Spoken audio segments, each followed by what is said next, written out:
Bismillahirrahmanirrahim. Assalamualaikum warahmatullahi wabarakatuh. Selamat berjumpa kembali di video perkuliahan Ibu. Video perkuliahan ini Ibu tujukan kepada para ananda yang memprogramkan mata kuliah fisika dasar khususnya untuk prodi pendidikan biologi. Nah, pada video perkuliahan kali ini kita sudah masuk di pembahasan pada pekan keempat, yaitu nanti kita akan membahas tentang salah satu jenis gerak yang sering dibahas di dalam ilmu fisika. Nah, sebelum lebih lanjut, Ibu ingin menginformasikan bahwa terkait untuk materi ini, sesuai dengan penyampaian Ibu bahwa terdapat beberapa perubahan informasi isi dari file presentasi yang Ibu bagikan melalui Google Classroom, sehingga Ibu berharap Ananda senantiasa memiliki kesediaan untuk memantau Google Classroom-nya secara berkala. Nah, untuk memahami tentang pokok bahasan kita pada pekan keempat ini, yaitu tentang translational motion, atau kalau kita terjemahkan ke bahasa Indonesia, yaitu gerak translasi. Mari menyimak video yang akan Ibu jelaskan pada video perkuliahan kali ini. Nah, sebelum melangkah ke slide-slide berikutnya, Ibu ingin mengajak para ananda untuk memperhatikan gambar yang Ibu tayangkan pada slide pertama ini. Nah, kira-kira kalau setelah melihat gambar ini, apakah ananda masih ingat ini salah satu kebudayaan dari pulau mana? Ya, Ibu yakin dan percaya tentu ananda bisa mengingat, bahkan kalau seingat Ibu pada saat Ibu masih usia anak-anak ya, di masa-masa dulu coba kalian searching di Google, ada salah satu jenis uang yang menampilkan gambar ini, dan kemarin jujur yang menjadi inspirasi Ibu akhirnya menampilkan gambar ini di dalam slide-nya Ibu, itu karena sepintas pada saat Ibu melihat materi-materi nanti yang akan kita bahas dalam pembahasan kali ini, sepintas Ibu langsung ingat bahwa ternyata salah satu contoh kontekstual itu ada di dalam gambar ini, yaitu dengan mengingat gambar yang ada di uang 1.000 yang jujur ya Ibu tidak tahu itu tahun berapa. Yang jelas Ibu hanya ingat bahwa gambar salah satu kebudayaan ini dimunculkan gambarnya di dalam salah satu mata uang Indonesia ya, yaitu di uang pecahan uang 1.000. Nah, tentu saja kalau misalnya Anandaku sekalian mencari tahu bahwa setelah melihat gambar ini Ananda akan akhirnya mengingat ya, ataupun ada mungkin sudah refleks bisa menjawab bahwa ini merupakan salah satu kebudayaan dari Pulau Nias. Jadi tradisi ini yang disebut sebagai olahraga lompat batu merupakan olahraga turun-temurun yang dimiliki oleh suku yang berdiam di Pulau Nias, dan sampai saat ini masih terjaga kebudayaan tersebut. Nah, apa kaitannya dengan materi kita hari ini? Kalau dalam posisi ini kita melihat bahwa seseorang yang sementara berada di atas posisi batu ini, itu bisa sampai di posisi bisa melewati dari ketinggian batu, tentu ada hal yang harus dilakukan oleh orang ini. Misalnya dengan berlari sebelum melompati batunya ya, dan kemudian setelah melompati dan kemudian ia kembali ke permukaan tanah. Nah, apa hubungannya dengan konsep yang akan kita bahas hari ini? Semoga para anandaku senantiasa tetap setia untuk menyimak materi Ibu dari awal hingga akhir video. Nah, seperti biasa Ibu selalu memberikan tips kepada para ananda, mengingat untuk setiap materi kadang durasinya dalam jangka waktu yang lama ya.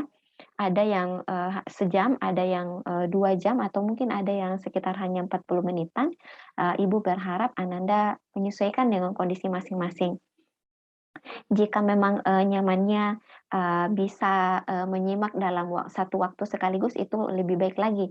Tapi kalau Ibu merasa untuk menjaga fokusnya Ananda dan bisa mengikuti ritme Ibu dalam menjelaskan, Ananda boleh menyimak video Ibu berkali-kali. Jadi dibuka videonya itu dibuka, setiap bagian ya, tidak diselesaikan dalam satu waktu sehingga, dengan itu Ananda akan bisa, mengikuti ritme penjelasan ibu dengan, lebih lapang ketimbang mungkin kalau misalnya, menuntut diri untuk menyelesaikan, video kadang kalau misalnya durasinya terlalu lama itu kadang timbul, semisal ada rasa jenuh atau rasa lelah ya, apalagi kalau misalnya ada Ananda yang sudah seharian kuliah kemudian malamnya dipaksa untuk menyimak video dalam waktu lama, tentu itu akan membutuhkan kondisi fisik yang, eee, mendukung ya. Jadi makanya ibu selalu sarankan dalam menyimak penjelasan ibu, Ananda boleh menyimaknya sedikit demi sedikit, bagian demi bagian, sehingga nanti pada akhirnya Ananda tidak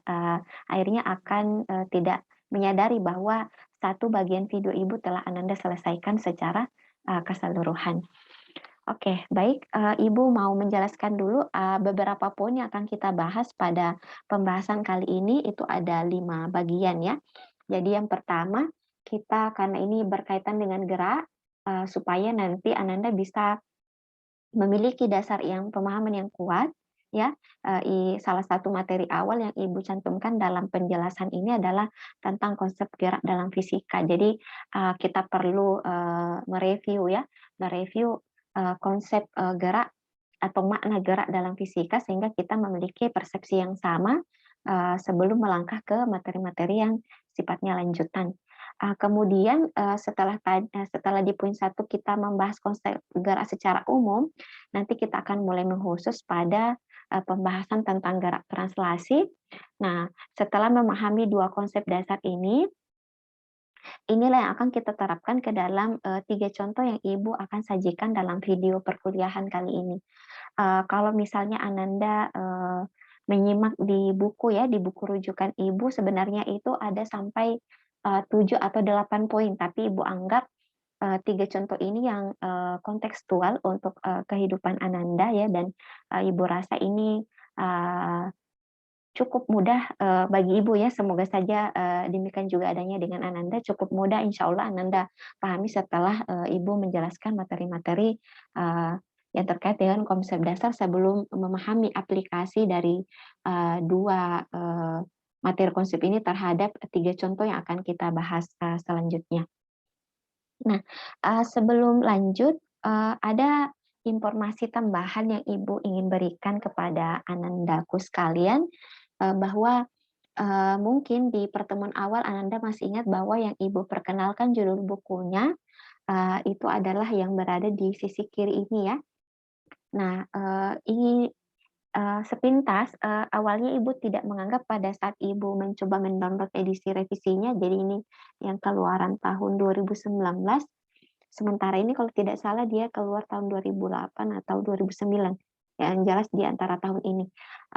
Sepintas Ibu, tidak menyadari bahwa di antara kedua isi buku ini, Ibu hanya berpikirnya bahwa perubahannya itu hanya pada beberapa bagian saja, misalnya pemberian tambahan penjelasan. Nah, setelah, masuk di materi ini, eee, ada suatu ketika Ibu, mengambil ya, sudah mulai, menggunakan buku baru ini ya, dan ketika Ibu mengecek kembali sebelum, membuatkan video perkuliahan untuk Ananda, tanpa sengaja Ibu menggunakan buku ini dan ternyata dari situlah, akhirnya Ibu sadar bahwa ternyata ada banyak bagian yang telah mengalami perubahan.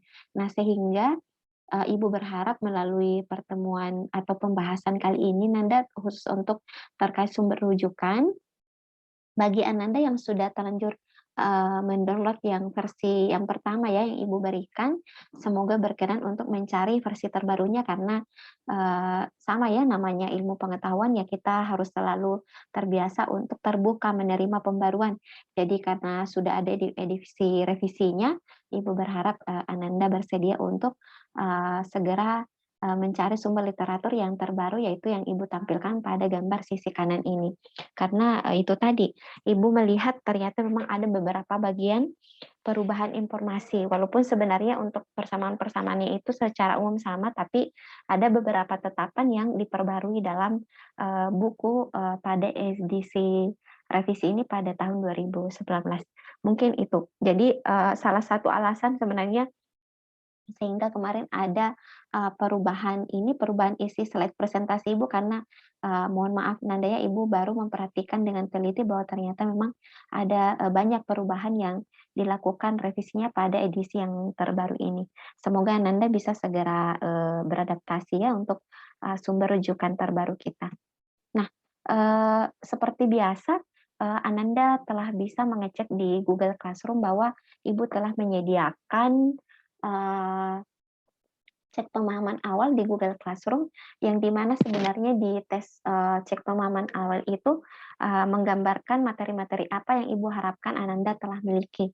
Jadi, dalam menjawab, tes pemahaman awal sebenarnya tidak ada tuntutan apapun ya, Ananda hanya cukup mengkonfirmasi bagian mana yang, sudah benar dijawab, dan jika ada yang keliru, Ananda boleh mencari jawabannya secara mandiri melalui googling. Nah, ataupun kalau misalnya ada Nanda yang ingin mengerjakan soal, tes di cek pemahaman itu sambil googling juga tidak mengapa.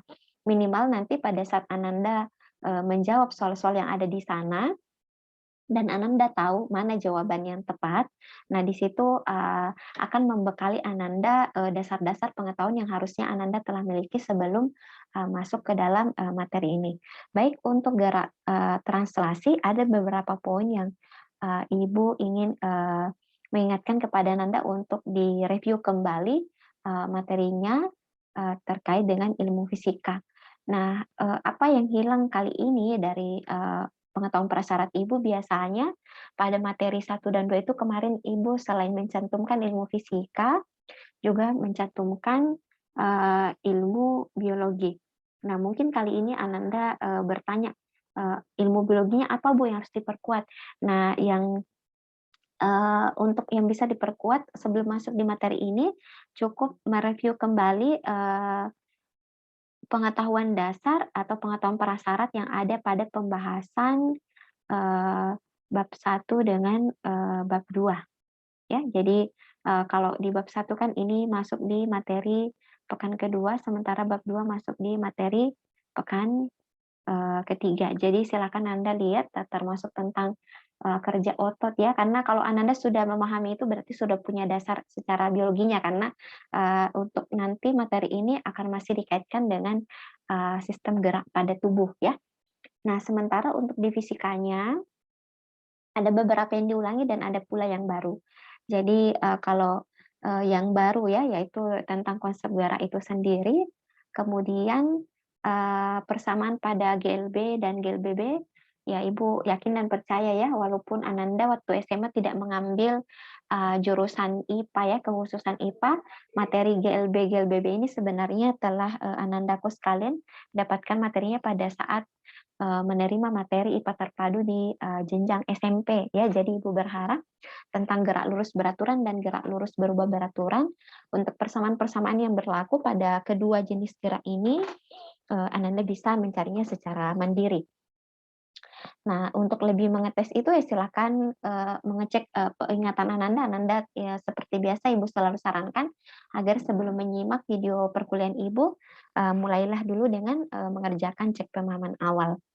Kemudian yang lain yang perlu Ananda perlu ingat kembali yaitu terkait dengan hukum 2 dengan hukum 3 Newton. Kalau pada, kemarin kita pada saat membahas tentang kesetimbangan dan, stabilitas, Ananda mungkin sudah ingat ya bahwa, hukum Newton yang kita bahas di sana yaitu, hukum pertama. Nah, kali ini yang perlu Ananda ingat yaitu hukum kedua dan hukum 3 Newton karena, ini kaitannya dengan karena benda yang kita amati nanti, mengalami gerak ya, jadi sehingga lebih kepada, 2 hukum ini.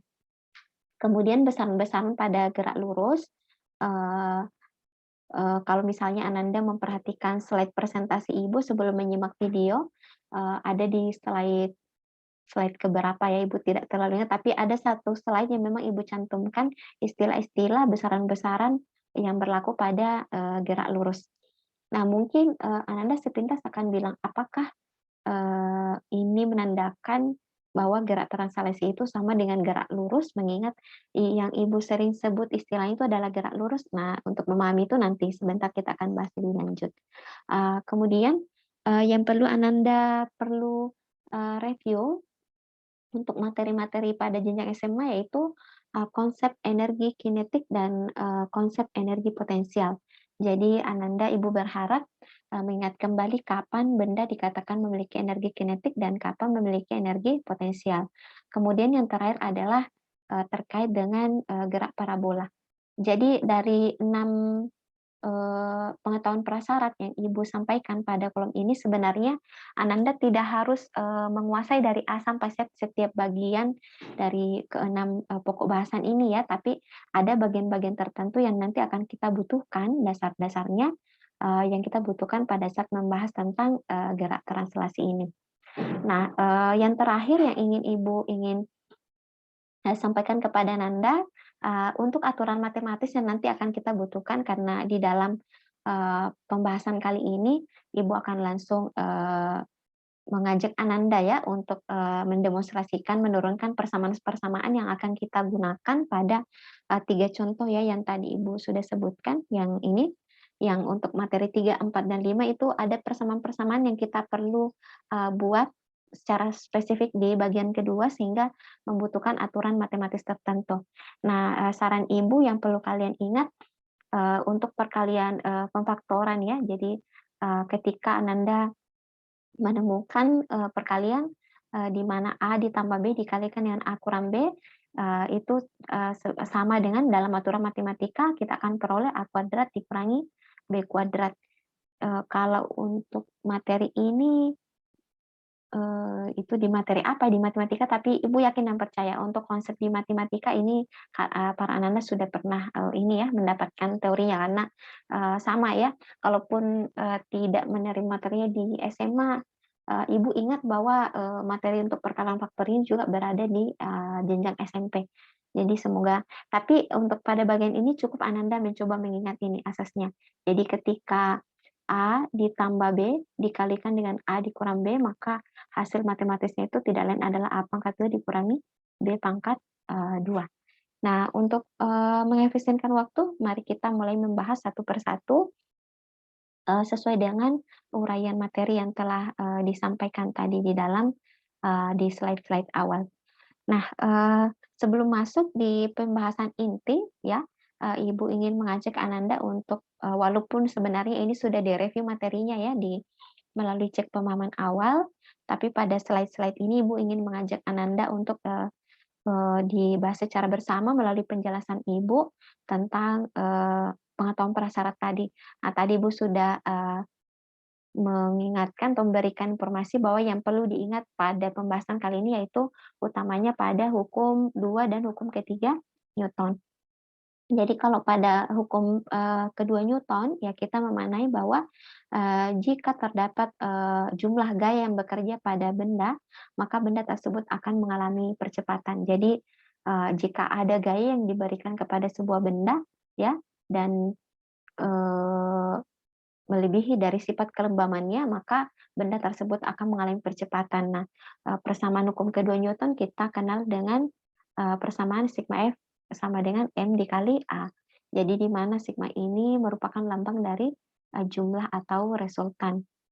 Jadi jumlah atau resultan gaya. Jadi untuk persamaan hukum 2 Newton.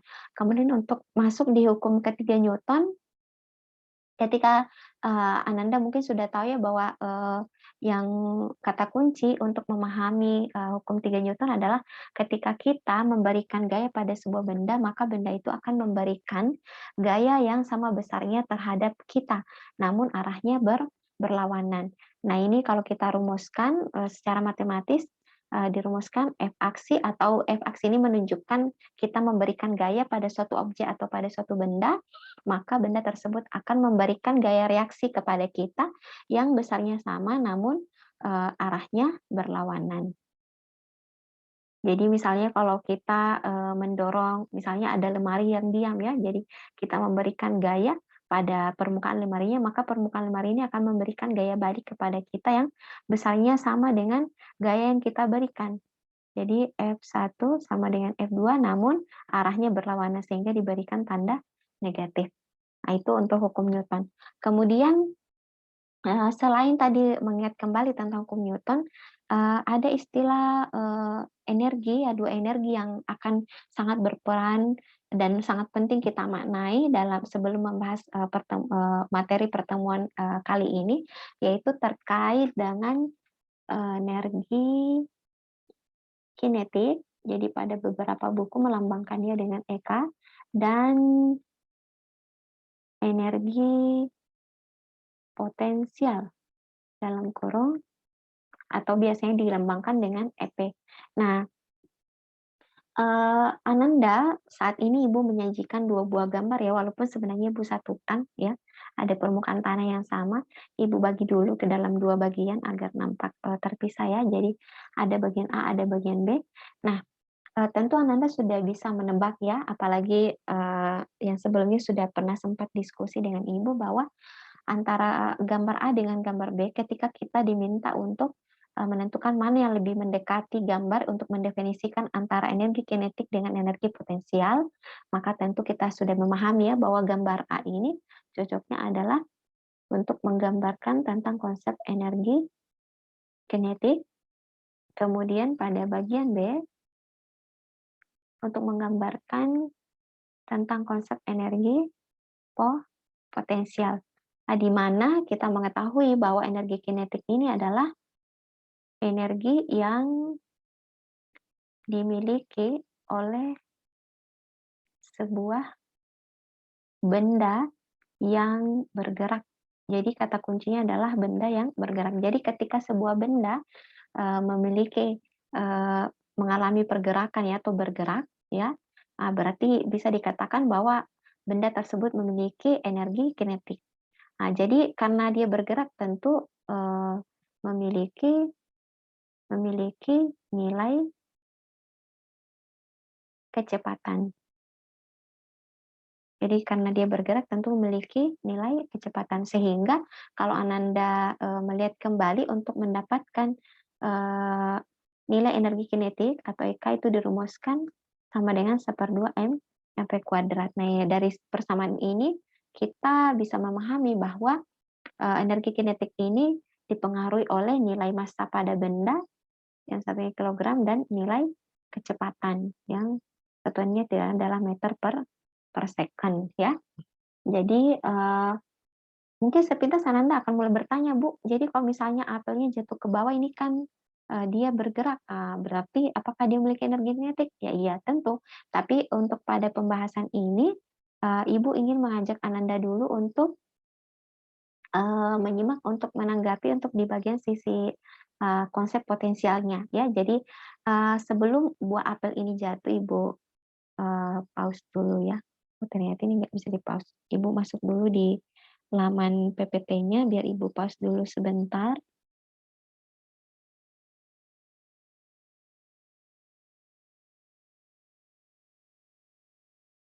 Oke, semoga sudah berubah ya. Oh, ternyata kalau dia terpause. Oke, ternyata animasinya tetap jalan ya. Ibu baru tahu. Oke, jadi kita andaikan dulu pada saat buah apelnya masih berada di pohonnya. Nah, seperti yang Anandaku sekalian ketika mencari tahu ya tentang energi potensial, kalaupun ada perbedaan nanti bisa dikoordinasikan kepada Ibu, Ananda akan mendapati sejumlah informasi bahwa energi potensial itu dimiliki oleh sebuah benda karena memiliki ketinggian dari suatu acuan tertentu. Nah, jadi kata kuncinya adalah bendanya ini memiliki ketinggian. Jadi kalau kalian lihat pada saat buah apel ini sebelum jatuh ini kan memiliki posisi ya, memiliki ketinggian dari permukaan tanah sehingga dikatakan bahwa buah apel ini memiliki energi potensial terhadap permukaan tanah karena memiliki ketinggian. Nah, mungkin karena Anandaku sekalian sudah memahami tentang 2 kata kunci ini, jadi kalau energi kinetik yaitu energi yang dimiliki oleh sebuah benda karena bergerak ya. Jadi karena bergerak berarti tentu memiliki kecepatan atau V-nya itu tidak sama dengan 0. Sementara untuk energi potensial dimiliki oleh sebuah benda ketika benda tersebut memiliki ketinggian dari suatu titik acuan tertentu. Misalnya pada gambar ini yaitu buah apel ya, buah apel yang berada di atas permukaan tanah. Nah, bagaimana Bu, apakah, selama proses jatuhnya itu hanya energi potensial yang dimiliki? Nah, untuk memahami itu, Ibu ingin lanjut, meminta Ananda untuk, menyimak tentang, mengingat kembali tentang konsep, perubahan energi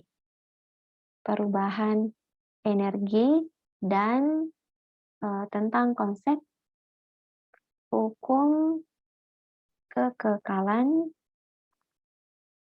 energi mekanik. Semoga ini masih diingat ya materinya pada saat SMP, ini biasanya disimpulkan dengan EM. Nah, kalau Ananda kok sekalian cari tahu tentang persamaannya EM, Ibu tidak cantumkan di cek pemahaman awal ya, karena Ibu anggap, bagian ini, tidak terlalu menjadi fokus pada pembahasan ini, tapi yang lebih fokus itu pada konsep EK dan EP-nya, itu tidak lain adalah penjumlahan antara energi potensial dan energi kinetik yang dimiliki oleh sebuah benda. Jadi karena dikatakan kekal berarti, eee, pada saat kita menjumlahkan, energi potensial dan energi kinetik pada sebuah benda, maka akan selalu menghasilkan angka yang angka yang sama. Nah, bagaimana ceritanya sehingga menghasilkan angka yang sama? Nah, pada posisi sebuah benda atau pada kondisi suatu benda, maka, energi potensial dan energi kinetik ini akan mengalami perubahan berdasarkan situasi yang, dialami. Jadi Ibu contohkan misalnya pada gambar di bagian A ini ya. Jadi, pada saat, bola ini ya mulai dilemparkan bagian ke atas, ini kan mengalami, kecepatan ya ke atas. Nah, sehingga pada saat, bola ini bergerak ke atas, maka, energi yang dimiliki benda awalnya itu pada saat mulai bergerak itu memiliki energi kinetik. Semakin ke atas, makin lama bendanya akan tiba di suatu masa di mana, ada suatu titik dia berhenti sejenak sebelum dia jatuh kembali. Nah, energi kinetik yang dibawa benda tadi, bola tadi pada saat dilempar ke atas, itu awalnya memiliki energi kinetik yang optimal, itu perlahan-lahan akan berubah menjadi energi potensial. Karena, kenapa kita mengetahui bahwa bola ini memiliki energi potensial ya karena dia mulai memiliki ketinggian dari, posisi awalnya. Nah, pada saat dia di posisi puncak, di posisi di mana bola tersebut berhenti sejenak, pada saat dia sesaat kembali turun ke misalnya ke tangan yang melempar ya. Nah, jadi di posisi ini EP-nya maksimum, makin lama makin bergerak, energi potensial ini perlahan-lahan diubah menjadi energi kinetik. Sehingga kalau, kita lihat, semakin lama ya kecepatannya akan semakin semakin bertambah. Nah, apa kaitannya dengan, hukum kekal energi mekanik? Di setiap kita menjumlahkan antara EK dan EP di setiap, sekat, kondisi ini, maka akan selalu menghasilkan angka yang sama. Tapi, untuk menghasilkan angka yang sama, nah nanti akan kita amati dan kita pahami bahwa EP dan EK ini akan berubah nilainya setiap waktu.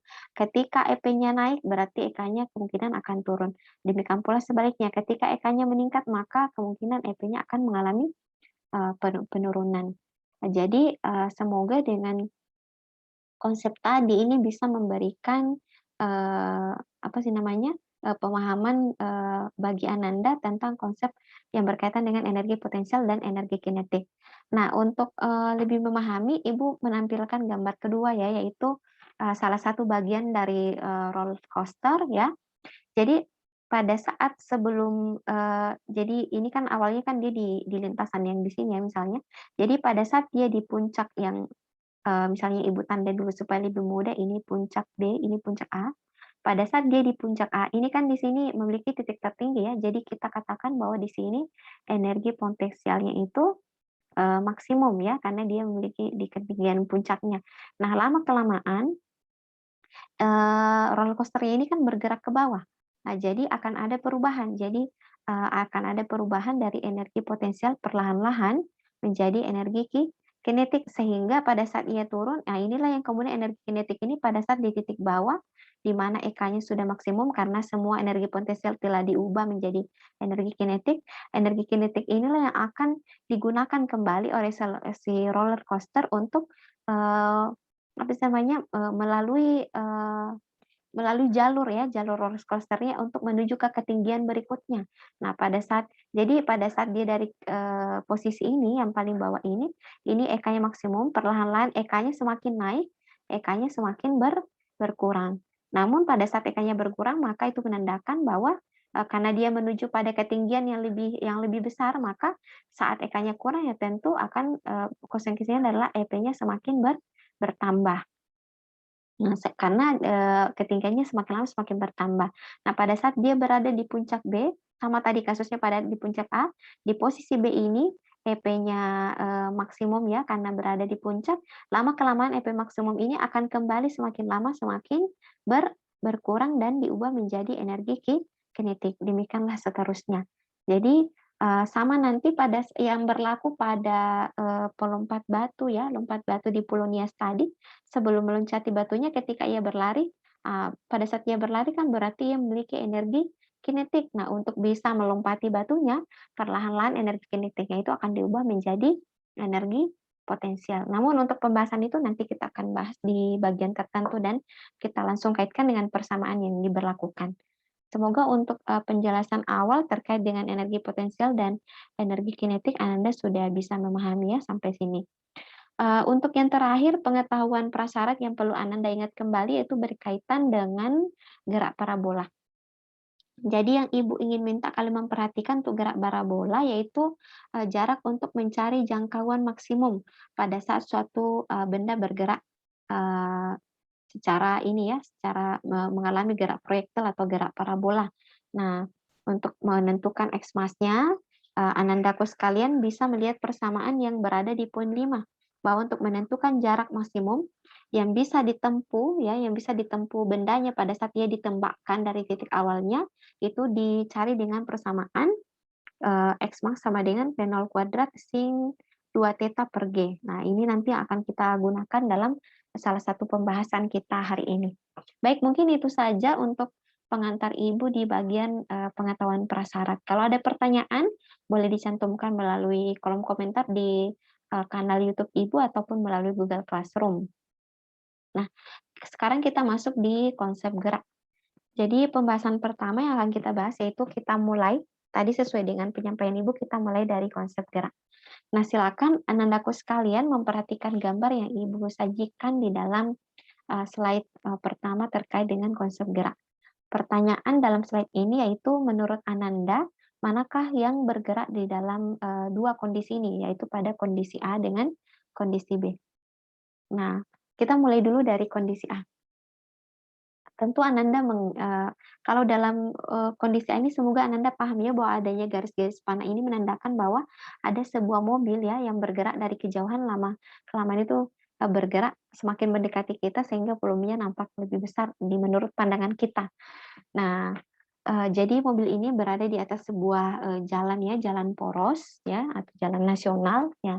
Nah, sekarang pertanyaannya menurut kalian menurut kalian yang manakah di dalam gambar A ini yang bergerak?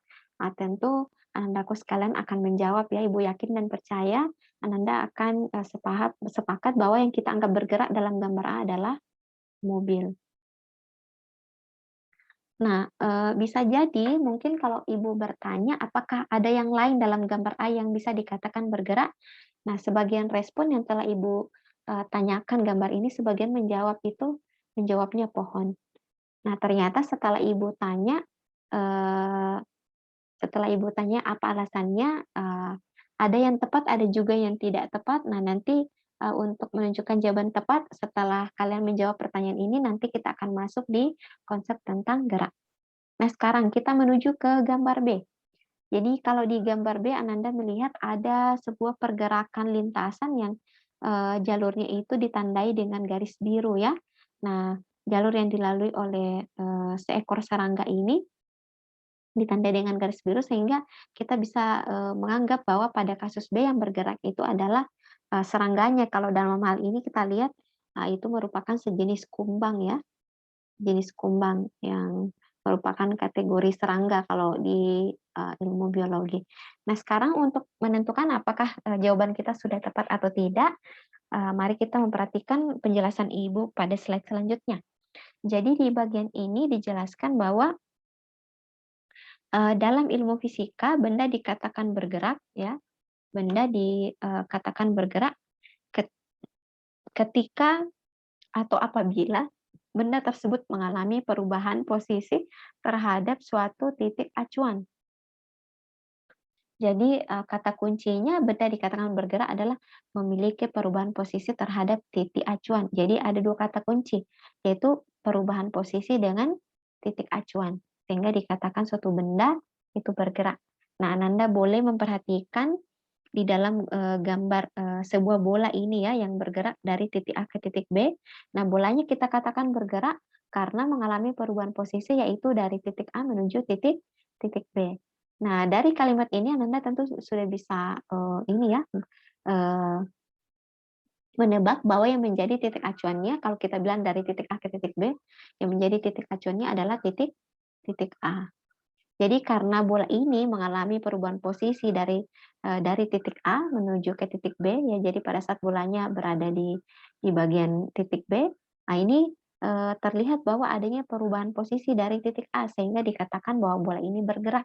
Nah, sama dengan, gambar yang bagian B yang Ibu sajikan ya, yaitu ada sebuah telur yang jatuh dari ketinggian tertentu, jadi Ibu tandai saja dari HA menuju ke HB. Nah, karena ini mengalami perubahan posisi ya, acuannya misalnya dari HA, berarti kita katakan bahwa telur ini, bergerak. Nah, apakah sudah benar bahwa untuk bagian A, dikatakan mobil ini mengalami bergerak? Ya tentu benar ketika misalnya kita menandai misalnya acuannya kita adalah pohon pertama. Nah, ketika acuannya adalah pohon pertama, berarti mobil ini bisa dikatakan bergerak karena posisi airnya sudah berubah terhadap terhadap pohon pohon pertama. Nah, kemudian ada yang mungkin menjawab, benda dikatakan bergerak ketika, ya yang dalam gambar itu adalah pohon. Nah, mungkin sepintas yang lain akan bilang, "Wah, masa pohon bergerak?" Atau mungkin ada yang menjawab, "Iya, pohon bergerak karena misalnya diterpa angin akhirnya, eee, rantingnya bergerak-gerak." Nah, untuk kembali ke definisi tadi tentang gerak, supaya kita bisa memandang bahwa pohon ini bergerak, bisa jadi yang menjadi titik acuannya adalah mobil. Jadi ketika acuannya adalah mobil, maka serta-merta misalnya pohon pertama ini kita bisa katakan bergerak karena, mobil ini senantiasa bergerak sehingga sehingga pohon ini memiliki perubahan posisi dari titik acuannya, yaitu mobil. Nah, namun karena pada kenyataannya pohon ini tinggal diam ya kalau secara kasat mata sehingga gerak yang dialami oleh pohon tadi kalau kita katakan bergerak itu dikatakan sebagai gerak gerak semu ya, atau artinya kalau secara kasat mata itu tidak bergerak, tapi kita bisa menganggapnya sebagai benda bergerak ketika acuannya adalah mobil. Oke, jadi semoga sampai di sini sudah ingat ya kata kuncinya bahwa bergerak itu kata kuncinya adalah mengalami perubahan posisi terhadap titik acuan. Jadi untuk menentukan benda itu apakah dia bergerak atau tidak ya tergantung kita acuannya dari mana. Kalau misalnya suatu benda yang menjadi acuannya adalah benda itu sendiri, walaupun dia berputar-putar maka benda itu tidak akan dikatakan bergerak. Tapi kalau misalnya kita mengambil acuan di luar dari benda itu, sehingga benda ini terlihat mengalami perubahan posisi, maka benda tersebut dikatakan, bergerak. Eee, Mungkin, tadi ada juga yang bertanya bagaimana Bu terhadap, misalnya tubuh yang berputar. Nah, tergantung apa yang dipandang. Misalnya, yang dipandang itu adalah ujung jari kita terhadap, sumbu putar kita. Nah, karena mengalami perubahan posisi, ya itu bisa jadi dipandang bahwa, eee, dalam peristiwa tersebut terjadi peristiwa, bergerak ya. Nah, walaupun tentu kalau untuk pada pembahasan ini, Ibu tidak ingin berlama-lama untuk khusus contoh yang terakhir yang kita bahas karena nanti akan dibahas pada bab sebelumnya. Jadi pada video kali ini kita akan fokus pada, konsep tentang, gerak translasi. Nah, sekarang untuk mengerti konsep gerak dalam fisika, Ananda boleh, mengklik ya, tautan yang sudah Ibu cantumkan di dalam presentasi Ibu. Jadi linknya bisa langsung diklik untuk Ananda bisa terhubung ke link, YouTube-nya. Nah, Ibu coba pause dulu ya, karena mungkin akan, terdengar tumpang tindih suaranya Ibu dengan suara video. Kalau Ibu aktifkan suaranya, Ibu cukup, menampilkan dulu apa yang ditampilkan di dalam video ini. Jadi pada video yang Ibu cantumkan di dalam bagian ini, eee, ada bagian eee, ada bagian yang ingin Ibu jelaskan dalam kaitannya dengan, gerak translasi ya. Jadi sebelum masuk di gerak translasi, jadi dijelaskan di awal video ini bahwa gerak itu kita sangat mudah mengamatinya ya dalam kehidupan sehari-hari. Misalnya kesibukan orang yang berjalan ya lalu lalang di sekitar kita, kemudian kendaraan-kendaraan yang juga bergerak lalu lalang di sekitar kita. Adapun contoh yang lainnya misalnya mengamati pergerakan burung ya di udara. Nah, ternyata begitu banyak gerak dalam kehidupan kita. Nah, pada bagian awal video, ibu ini meminta Ananda untuk membayangkan bagaimana ketika anandaku sekalian berada di dalam sebuah mobil. Nah, sehingga kita dikatakan bahwa kita bergerak. Nah, untuk lebih lengkapnya Ananda bisa menyimak secara mandiri. Nah, bagian yang ingin tunjukkan adalah tentang konsep gerak itu sendiri. Jadi, ibu yang menjelaskan pada video yang berada di dalam link channel YouTube yang Ibu tambahkan pada materi ini, itu juga menjelaskan yang sama bahwa gerakan ya, gerak pada sebuah benda itu bisa kita amati dan bisa kita ukur dengan sebuah titik acuan. Jadi sama ya tadi konsepnya bahwa benda itu dikatakan bergerak ketika kita membandingkannya terhadap acuan tertentu. Nah, kemudian dilanjutkan penjelasan ibunya bahwa pada pembahasan ini akan dibahas berbagai jenis gerak. Yang pertama itu adalah gerak translasi ya atau translatory motion. Nah, di sini dijelaskan bahwa pengertian tentang gerak translasi ya. Jadi di sini dikatakan bahwa gerak di mana setiap bagian dari benda yang bergerak ya bergerak dalam garis dan arah yang sama, maka benda tersebut dikatakan mengalami namanya gerak translasi. Contoh yang ditampilkan oleh ibu dalam video ini yaitu misalnya pergerakan mobil ini ya, pergerakan mobil dalam lintasan jalan raya ini, ya kita memandang misalnya satu mobil, jadi setiap bagian dari mobil ini itu bergerak pada garis yang sama dan arah yang sama sehingga dikatakan bahwa mobil ini mengalami namanya gerak translasi. Sama dengan pemain seseorang yang lagi bermain ini ya, bermain bowling ya tadi. Wait, Ibu mau pause tapi ternyata tidak bisa. Ibu coba kembali dulu ya. Mana tadi? Oke. Jadi pada seorang wanita yang bermain bowling ini ya, pada saat dia melemparkan bowlingnya ini kita pandang bahwa setiap bagian dari bola bowling ini ya itu menempuh jarak ya atau menempuh lintasan yang sama dan arah yang sama sehingga dikatakan bahwa bola ini mengalami namanya gerak translasi. Sama dengan buah apel ya, buah apel yang nampak di dalam pohon ini jatuh pada saat dia jatuh menuju permukaan tanah, setiap bagian dari buah apel itu mengalami pergerakan dalam lintasan yang sama dan arah yang sama, arahnya sama-sama ke bawah sehingga dikatakan bahwa buah apel ini mengalami yang namanya gerak translasi. Jadi ketika sebuah benda bergerak, di mana setiap bagian dari benda tersebut ya bergerak dalam garis dan arah yang sama, maka benda tersebut dikatakan mengalami gerak translasi. Nah, pada bagian selanjutnya dijelaskan bahwa ada dua jenis gerak translasi ya. Jadi yang pertama adalah rectilinear motion ya, di mana rectilinear motion ini berlaku ketika sebuah benda bergerak pada sebuah garis lurus ya, sehingga dikatakan benda tersebut mengalami namanya rectilinear motion. Jadi jenis pertama dari gerak translasi itu adalah rectilinear motion, di mana tadi lintasannya itu dicirikan dengan bendanya ini melalui garis yang lurus. Misalnya mobilnya yang bergerak lurus di atas sebuah jalan raya, kemudian orang yang berjalan pada jalan ya yang menempuh sebuah garis lurus, maka dikatakan bahwa orang tersebut mengalami gerak translasi. Adapun jenis yang lainnya dari gerak translasi yaitu mana dia? Ibu coba. Yaitu curve linear motion ya. Jadi curve linear motion ini berlaku pada sebuah benda ketika sebuah benda ini bergerak sepanjang membentuk suatu bagian kurva tertentu ya. Jadi kalau contoh yang bisa kalian amati misalnya ada sebuah mobil ya yang berjalan di sebuah jalur ya di antara dua buah taman ya atau sebuah taman yang di tengahnya itu ada sebuah jalan yang berliku, nah ini tetap dikatakan sebagai gerak translasi. Sama dengan, gerakan yang dibentuk atau lintasan yang, dibuat ya, dari jejak, pensil warna ini membentuk sebuah kurva. Nah ini dikatakan juga bahwa pensil ini mengalami gerak translasi.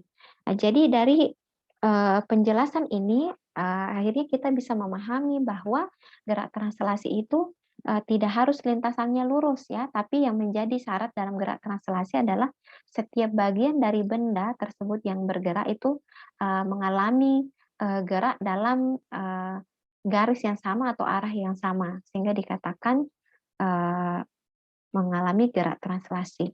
Nah, untuk lebih memahami, selanjutnya ini ya, yang Ibu tadi, maksud bahwa, eee, beberapa istilah yang perlu, dan sebaiknya Anandaku sekalian untuk mereview kembali, yaitu tentang besaran-besaran yang berlaku pada konsep gerak lurus ya. Jadi walaupun sebenarnya gerak translasi tidak harus, memiliki lintasan yang lurus, tapi, untuk memudahkan mempelajari konsepnya, pada bagian ini nanti akan diperkenalkan beberapa besaran yang berlaku pada GLB ataupun GLBB. Nah, itu tadi ya untuk pengantar tentang konsep gerak yang sekaligus sebenarnya juga sudah menyinggung tentang konsep gerak translasi. Jadi sehingga pada bagian ini Ibu, berharap, setelah Ibu membaca keterangan-keterangan bagian slide tertentu, Ananda sudah bisa connect, karena pada bagian satu tadi, pengantar tentang gerak translasi itu sudah dijelaskan. Nah, pada slide pertama tentang gerak translasi ini, di sini dijelaskan bahwa secara umum gerak pada benda itu dibedakan menjadi dua, yaitu gerak translasi dan gerak rotasi. Tadi kalau misalnya Ananda menyelesaikan video yang Ibu tampilkan tautannya di slide sebelumnya, itu nanti akan Ananda dapati berbagai macam pengklasifikasian gerak. Pada ilmu fisika, sebenarnya untuk mengkajinya secara teori itu, secara umum itu ada dua yang dibahas, jenis geraknya itu yaitu gerak translasi dengan gerak rotasi. Nah, untuk penjelasan tentang gerak translasi, Ananda boleh memperhatikan di poin 2 di mana di bagian ini dijelaskan bahwa gerak suatu benda di mana setiap titik pada benda tersebut menempuh lintasan dan bentuk yang sama. Jadi, sama ya tadi ada the same line dan, kata kunci itu adalah the same line or the same direction ya, itu yang maksudnya sama kata kuncinya. Jadi, eee, dikatakan sebuah benda mengalami gerak translasi ya ketika berlaku ini kata kuncinya yang sudah diulang beberapa kali kalimatnya di dalam penjelasan Ibu. Nah, sehingga dari pengertian itu atau definisi itu kita bisa memaknai bahwa lintasan pada gerak translasi itu bisa berupa garis lurus ataupun bukan berupa garis lurus ya. Tadi misalnya yang dimaksud adalah bentuk, kurva ya. Jadi tadi misalnya gambarnya itu berlikuk seperti ini ataupun misalnya membentuk setengah lingkaran ya. Jadi, tidak harus, arahnya itu terdiri atas garis lurus, walaupun sebenarnya kalau curve ini kita ambil sekat-sekatannya itu akan membentuk, garis-garis lurus tertentu ya, seperti itu yang Ibu bisa jelaskan. Adapun ilustrasi tentang gerak translasi Ananda aku sekalian bisa mengamati pada gambar 3.1 ya. Jadi kita melihat bahwa dari benda ini mengalami pergerakan dan, karena bergerak tentu memiliki nilai kecepatan tertentu ya. Ya tadi sudah kita manai bahwa kapan dikatakan sebuah benda bergerak ketika, kita mengambil suatu titik tertentu sebagai acuan dan ketika benda itu mengalami perubahan posisi terhadap acuan yang kita pilih, nah itu dikatakan bahwa, benda tersebut, bergerak.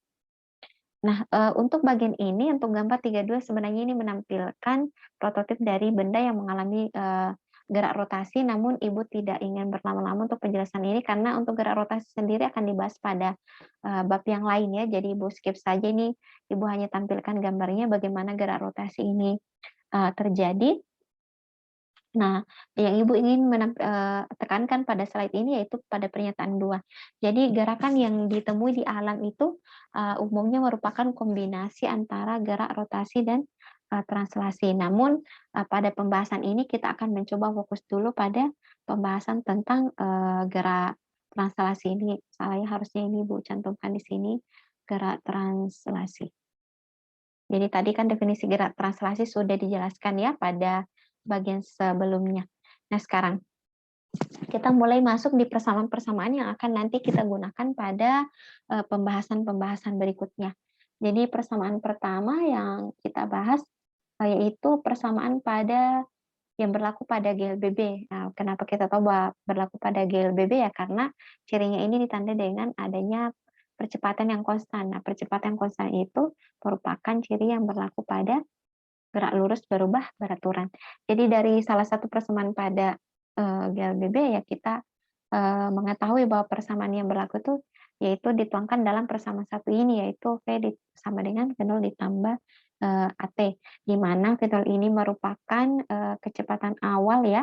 Jadi biasanya kalau ada yang ada nol-nolnya itu menandakan eh, penciri bahwa itu kondisi awal ya, walaupun tidak selamanya seperti itu, tapi umumnya seperti itu. Sementara A ini merupakan percepatan dari benda tersebut. Nah, dari persamaan satu ini kita bisa mengubah untuk mencari nilai A atau nilai percepatan ya. Jadi dari persamaan ini kita bisa mencari nilainya sehingga diperoleh persamaan kedua. Nah, mungkin kalau Ananda untuk pada bagian ini mudah mengikuti ya. Jadi persamaan satu tadi V sama dengan V0 ditambah AT. Jadi ketika kita ingin mencari A-nya berarti yang lainnya itu T dengan V0 itu pindah ke ruas kiri ya atau kita balik. Ibu balik dulu V0 ditambah AT sama dengan T. Berarti kalau Ibu balik seperti ini berarti yang pindah itu V0 dengan T-nya. Nah, kita pindah dulu V0 ya. Berarti kalau Ibu pindah V0-nya berarti AT tidak lain adalah P positif penjumlahan ya berubah menjadi negatif ya. Nah, kemudian sisa kalau misalnya yang kita sisakan di ruas kiri adalah A, berarti T-nya pindah ke ruas kanan. Ini merupakan perkalian ketika pindah berubah menjadi pembagian sehingga diperoleh persamaan 2 ya. Semoga untuk bagian ini Ananda bisa pahami. Nah, sekarang sementara nilai kecepatan rata-rata dalam kurun waktu tertentu dinyatakan oleh persamaan V average ya. Jadi average itu tidak lain adalah kalau di translate ke Indonesia adalah rata-rata ya. Karena ini sudah dibahasakan di sini kecepatan rata-rata dirumuskan pada persamaan 3 yaitu V ditambah V0 per 2. Adapun jarak yang ditempuh selama rentang waktu tertentu, nah ini untuk persamaan ini kan sebenarnya persamaan umum untuk mencari jarak ya, karena kita tahu bahwa untuk dalam mencari kecepatan tidak lain adalah jarak dibagi dengan waktu. Sehingga kalau misalnya kita mencari jarak yang ditempuh, tidak lain adalah perkalian antara kecepatan dengan waktu yang dibutuhkan benda tersebut untuk melalui sebuah lintasan ya, melalui sebuah lintasan S meter. Nah, dari ini kita bisa melihat ada dua persamaan baru yaitu persamaan 3 dengan 4. Nah, sekarang dengan menggunakan persamaan 1, 3, dan 4 maka akan kita peroleh persamaan 5. Nah, jadi kira-kira gimana cara menurunkannya sehingga mendapatkan persamaan 5? Ayo kita demokan bersama ya untuk menurunkan persamaan 5. Jadi Ananda juga semoga di lain waktu di pembahasan tertentu Ibu tidak mengajak lagi mendemokan bersama tapi Ananda sudah bisa menurunkannya secara mandiri. Nah, sekarang tadi untuk mendapatkan persamaan 5 clue-nya adalah menggunakan persamaan 1, 3, dan 4. Nah, supaya tidak bolak-balik melihat file di sudut kanan atas untuk persamaan tidak tampil dalam slide ini Ibu sudah simpan di sudut atas ya, yaitu untuk persamaan 1. Nah, karena untuk persamaan 5 yang persamaannya itu secara umum yang dicari adalah besaran jarak ya atau S space, maka yang menjadi rumus umum dulu yang kita gunakan adalah persamaan 4. Jadi kita mulai dulu dari persamaan 4 yaitu dirumuskan S sama dengan P average dikali dengan T. Nah, dari persamaan 4 ini coba Anandaku sekalian substitusi persamaan 3 ke persamaan 4. Berarti ya ini ya, yang average-nya ini kan dari persamaan 3 ya. Jadi dari persamaan 3 kita peroleh bahwa V average-nya itu tidak lain adalah V0 ditambah oh ya, nggak apa-apa Ibu balik V0 ditambah V per 2. Nah, sehingga kalau kita ganti ini maka kita bisa tuliskan S sama dengan V0 ditambah V per 2 dikali T. Ya, jadi V average-nya ini kita ganti berdasarkan persamaan 3. Nah, setelah seperti ini, kita menuju ke kita jabarkan ya, jabarkan lebih lanjut. Coba kita lihat mana yang bisa kita gunakan untuk menuju ke persamaan persamaan 5. Nah, yang belum kalau kita lihat di persamaan 5 ini yang tidak ada itu adalah lambang V. Nah, berarti kita akan mengubah Eee, yang lambang-lambang V ini kita akan mencari persamaannya dalam bentuk yang lain. Nah, kita bisa peroleh melalui persamaan satu. Persamaan satu itu apa? Etilenin adalah fenol ditambah dengan AT. Nah, sehingga dari persamaan satu ini kita bisa tulis S sama dengan fenol ditambah masukkan ganti V-nya dengan ini, fenol ditambah dengan AT per 2. Oke, sampai sini sudah bisa ya, berarti kita bisa tulis S dilain adalah karena ini ada 2 fenol yang sama, berarti 1 fenol ditambah 1 fenol berarti 2 fenol ditambah AT per 2. Sampai sini bisa ya diikuti. Nah, sekarang karena ini masing-masing bagi 2 berarti Ibu bisa tuliskan wait, ada yang belum kita tulis ya. Tunggu. Ini tadi Ibu lupa ya, harusnya di sini ada T-nya. Berarti, harusnya Ibu tulis seperti ini. Oke. Nah, sekarang kita jabarkan dulu supaya lebih mudah, berarti, ini kan pecahan ya, berarti sebenarnya Ibu bisa tulis 2 fenol per 2 ya, ditambah AT per 2. Ini kan sama penyebutnya, sama saya dengan ini, masing-masing dikali T.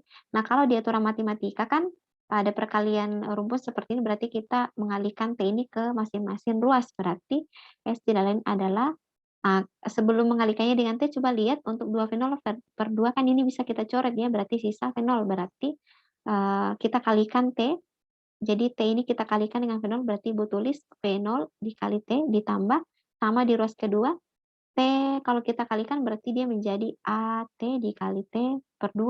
Atau kalau misalnya kita mau sederhanakan, berarti kita bisa langsung tulis AT berpangkat pangkat 2, sehingga kita bisa peroleh bahwa S tidak lain adalah fenol dikali T ditambah AT pangkat 2 per 2. Nah, ini setelah kita menurunkan kita dapat ini tidak lain adalah persamaan 5.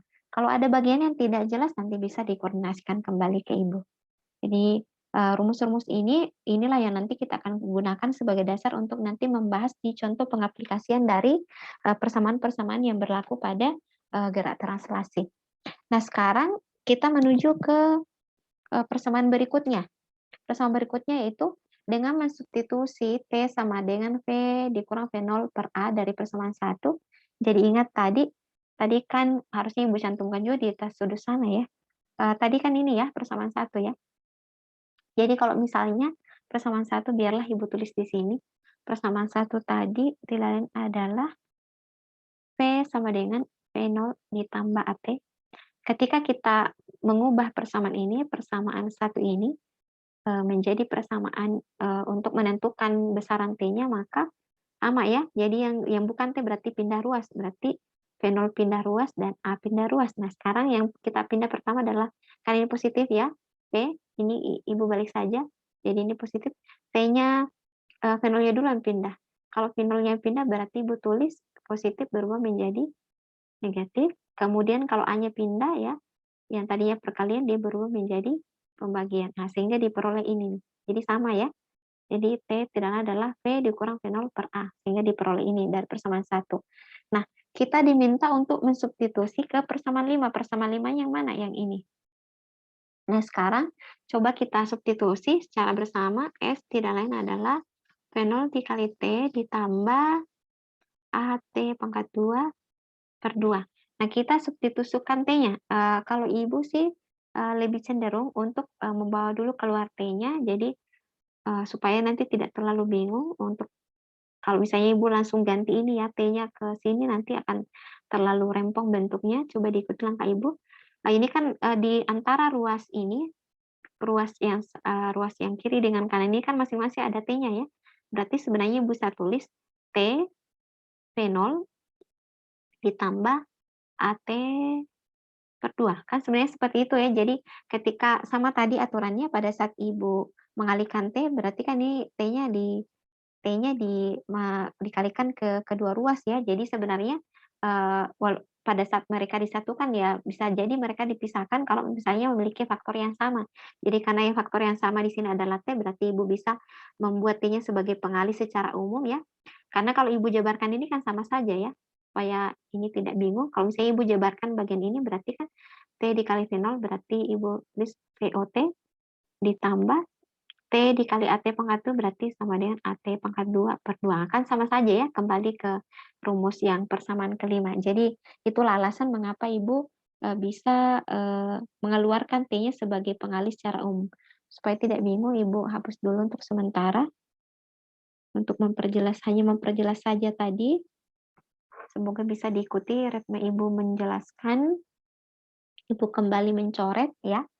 Nah, jadi setelah seperti ini, coba Ananda mulai memasukkan nilai T-nya, persamaan T-nya yang tadi merujuk pada persamaan 1. Berarti Ibu bisa tulis S sama dengan ganti T-nya menjadi V dikurang V0 per A. Ya, jadi ini T-nya diganti. Mohon maaf, ini sama dengannya harusnya sejajar kalau aturan secara matematis ya. Ya, walaupun ini hanya mencoret, ya harusnya tetap memperhatikan kaidah. Jadi harusnya itu seperti ini. Masih lewat ke bawah.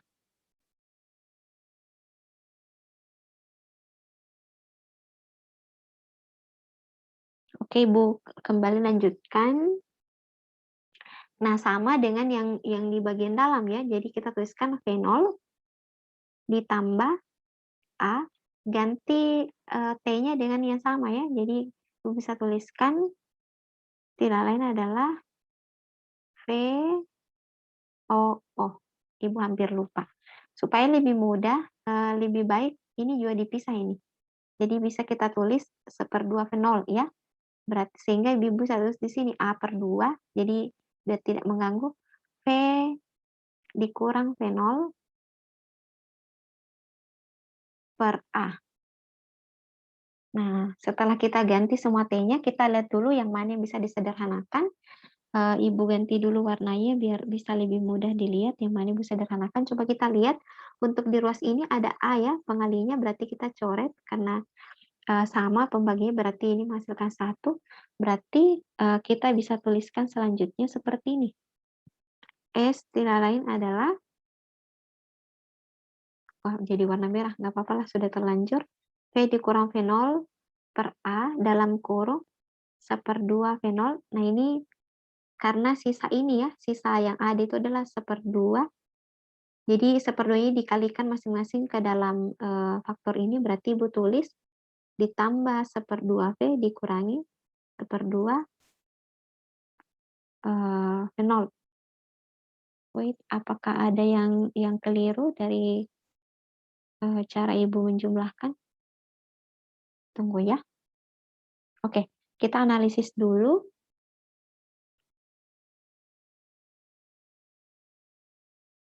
Ibu cek dulu dari sini.